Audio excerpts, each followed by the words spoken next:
조선중앙텔레비전에서 방영되는 다양한 프로그램을 모아 보여드리는 북이모저모 시간입니다.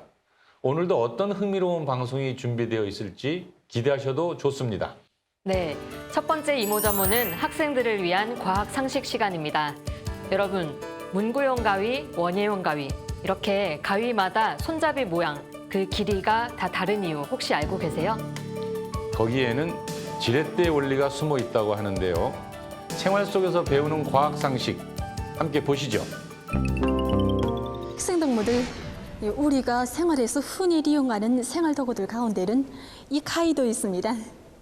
이렇게 손잡이와 가위날의 길이가 서로 비슷한 것, 또는 손잡이가 특별히 길거나 가위날이 긴 것도 있습니다. 왜 가위의 모양이 같지 않을까 하고 생각해 본 동무들이 있습니까? 보통강구역 쇠고리 소학교에 다니는 윤세윤 학생은 어느 날 거리에서 전종 가위를 보게 됐습니다. 나무 가지를 촉촉 잘라내고 또 보기 좋게 다듬는 데는 전종 가위만큼 적합한 도구가 없을상 싶었습니다. 하지만 차츰 가위의 모양이 더 눈길이 갔다고 합니다. 손잡이가 굉장히 길었습니다. 내가 쓰는 가위는 손잡이가 딱 깔맞춤한데 전종 가위는 왜 손잡이가 클까? 난 생각했습니다. 공작품을 만들다가도 눈앞에는 어느새 전종 가위가 떠오르곤 했습니다. 그래서 학습장에 가위 모양을 그려보기도 하면서 골똘히 생각하던 학생은 흥미있는 문제점을 찾아냈습니다. 나무 가지를 자르는 전종 가위의 힘은 바로 그 긴 손잡이에서 나온다는 것이었습니다. 그럼 전종 가위의 손잡이를 왜 길게 해야 큰 힘을 내며 리발 가위의 가위날을 왜 더 길게 만드는 것인지, 이렇게 계속 생겨나는 물음표에 알맞는 답을 찾느라 열심히 배우는 과정에 세연 학생은 새로운 것을 알게 됐습니다. 그럼 우리 다 같이 살펴봅시다. 가위는 지뢰와 같다고 합니다. 손잡이를 길게 해서 굵은 나무 가지도 쉽게 자르는 것처럼 지뢰를 쓰면 무거운 돌도 쉽게 들어 올릴 수 있습니다.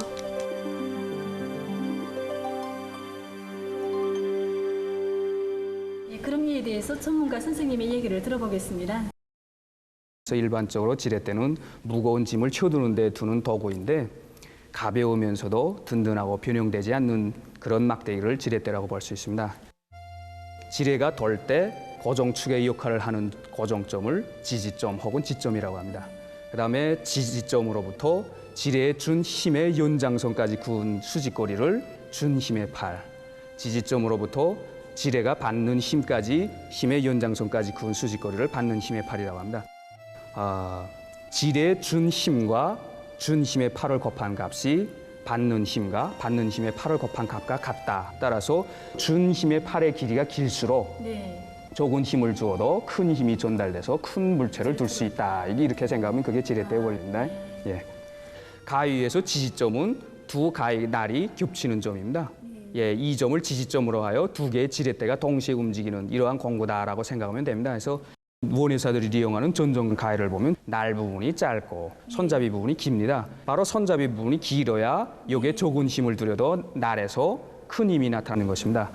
그러나 촌이나 이런 머리카락을 자르는 데는 큰 힘이 소모되지 않기 때문에 큰 힘이 소모되지 않기 때문에 한 번에 많은 부분을 자를 수 있도록 날이 우선 길어야 되고 날이 길어야 되고 손잡이 부분이 짧아야 한 손에 짚고 이동거리가 짧으면서 손쉽게 이용할 수 있기 때문에 이러한 가위들은 그렇게 만들었습니다.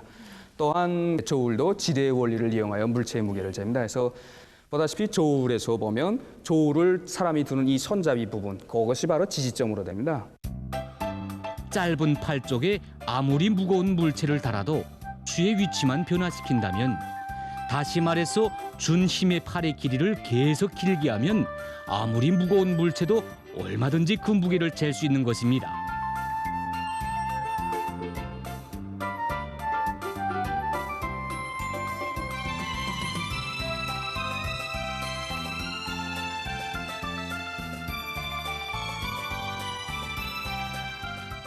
학생 동무들, 생활 속의 도구들에는 이렇게 과학의 리치가 숨겨져 있답니다. 그 리치를 알고 더 잘 적용한다면 우리 생활에 쓸모있는 도구들도 능히 만들 수 있을 것입니다. 그럼 생활 속에서 배우자요. 다음 시간을 또 기다려 주십시오. 다음은 자연 상식 프로그램입니다. 원숭이도 다 같은 원숭이가 아니라는 거 알고 계신가요? 네, 뭐 고양이 원숭이, 인드리 원숭이, 밤빛 여우 원숭이 이렇게 되게 다양하다는데요. 오늘은 그중 여우 원숭이는 어떻게 생겼고 또 습성은 어떤지 알아보겠습니다. 이 원숭이는 여우 원숭이과에 속하는 고양이 원숭이랍니다. 여우 원숭이과에는 이 고양이 원숭이를 비롯해서 인드리 원숭이 그리고 밤빛 여우 원숭이를 비롯해서 수십 종이 있다고 합니다. 이러한 여우 원숭이들은 오직 마다가스카르 섬에서만 살고 있는데 보다시피 개처럼 주둥이가 앞으로 삐죽이 나와 있습니다. 그 모습이 여우와 비슷하다고 해서 여우 원숭이라고 부르는 이 원숭이들은 뛰어난 후각을 가지고 있기 때문에 다른 여우 원숭이가 흔적을 남겼을 때 뒤쫓아갈 수도 있다고 합니다.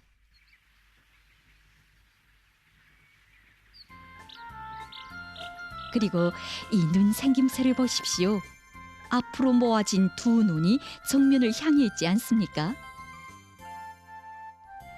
고리도 능히 측정할 수 있는 이 눈 생김새는 나무에 오르거나 나무 사이를 뛰어다니는 여우 원숭이들에게 큰 도움이 된다고 합니다. 이렇게 무엇인가를 단단히 그려줄 수 있는 앞뒤 발가락 모양 역시 나무 타기를 생명으로 하는 여우 원숭이들의 활동에는 아주 적합한 것입니다. 지금 이 고양이 원숭이들은 햇빛 쬐기를 하고 있습니다. 고양이 원숭이들은 서늘한 밤이 지나면 몸을 따뜻하게 하기 위해서 종종 햇빛 쬐기로 하루를 시작하는데 이렇게 땅 위나 낮은 나무가지 위에 앉아 떠오르는 해를 향해 앞다리를 옆으로 쭉 펴고 앉습니다. 그러나 한낮에 너무 뜨거워지면 그늘 밑을 찾는다고 합니다. 여우 원숭이들 가운데서 가장 아름답다고 하는 이 고양이 원숭이들은 최고 30마리 정도씩 무리를 짓고 사는데 다른 여우 원숭이 유보다 땅 위에서 훨씬 더 많은 시간을 보냅니다.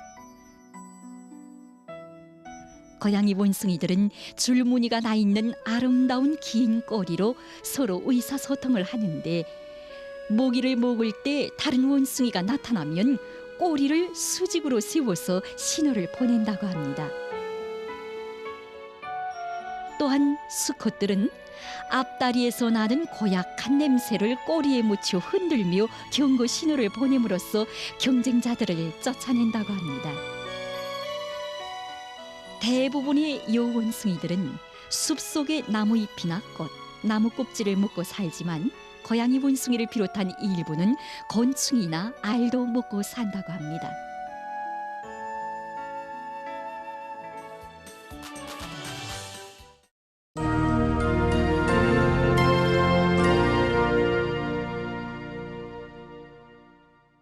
다음은 북에서 주목받는 사람들의 이야기를 전하는 오늘의 인물 시간입니다.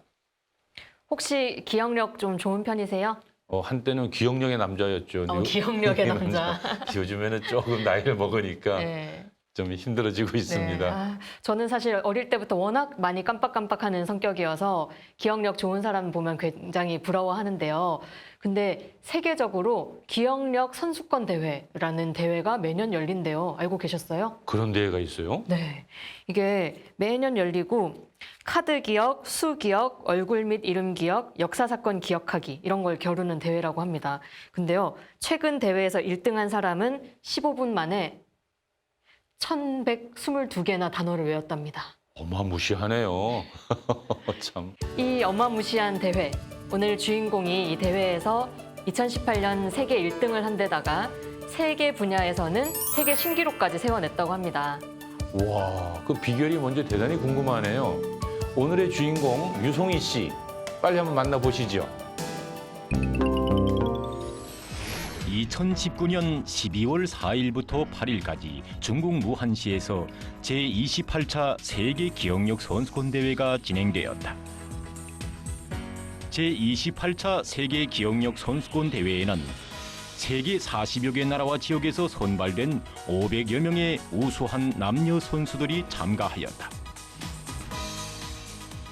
대회에서 우리 선수들은 11개의 금메달을 포함하여 28개의 메달과 3개의 금컵을 획득하고 나라별 순위에서 제1위를 하였으며 전원이 대회 최고상인 국제기억대가상을 수여받았다. 특히 평양외국어대학의 유송희 학생은 7개의 금메달을 쟁취하고 개인 종합 제1위를 함으로써 세계 기억력 선수권 보유자로 되었다. 경제력이 강하고 교육이 발전된 나라에서만 선수권 보유자가 나올 수 있다는 기존의 사고방식을 깨뜨린 우리 선수들의 성적을 놓고 세계의 많은 사람들이 경탄과 찬사를 아끼지 않았다. 请你签个名，我好留念。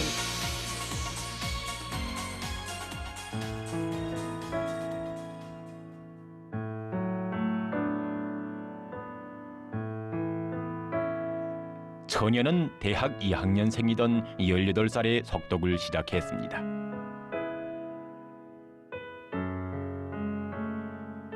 제가 처음에 석독을 시작하게 된 동기는 석독을 배우면 저희 외국어 학습에 얼마간이라도 도움이 되지 않겠는가 하는 타산에서부터였습니다.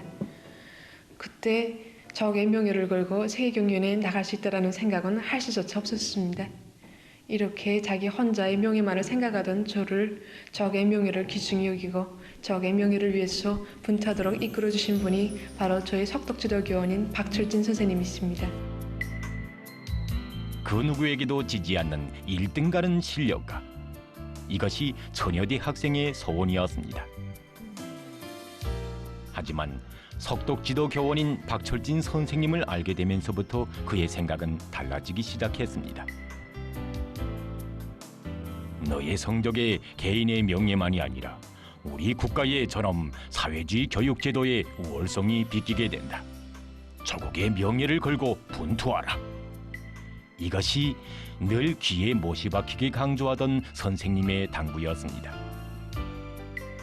그때부터 처녀의 마음속에는 조국의 영예를 떨쳐갈 더 높은 목표가 자리 잡게 됐습니다. 그리고 분발했습니다.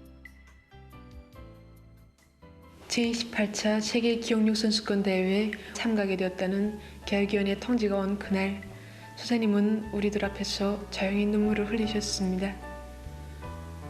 우리는 그때 선생님께서 오시는 모습을 처음으로 보게 되었습니다.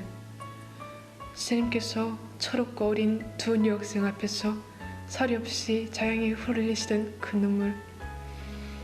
눈물을 보면서 우리는 조국을 위한 헌신으로 이끄는 선생님의 모습에서 처녀는 조국의 존엄과 영예를 떨쳐갈 결심을 가다듬었고 이것은 그대로 세계 기록을 돌파할 수 있는 힘의 원천으로 됐습니다. 영광의 단상에서 처녀는 우리의 국기를 날리며 소리 높이 외쳤습니다. 선생님의 당부대로 나는 조국의 명예를 떨쳤습니다. 이 메달들과 컵을 나의 선생님에게 드리고 싶습니다. 언제나 조국을 알고 조국을 떨치도록 이끌어준 선생님. 그 선생님의 모습은 세상에서 제일 훌륭한 사회주의 교육제도의 모습이었습니다. 꿈도 희망도 다 꽃피워준 어머니 조국의 모습이었습니다. 처녀는 기념수표 마다에 긍지 높이 우리의 국호를 새겼습니다. 조선민주주의 인민공화국.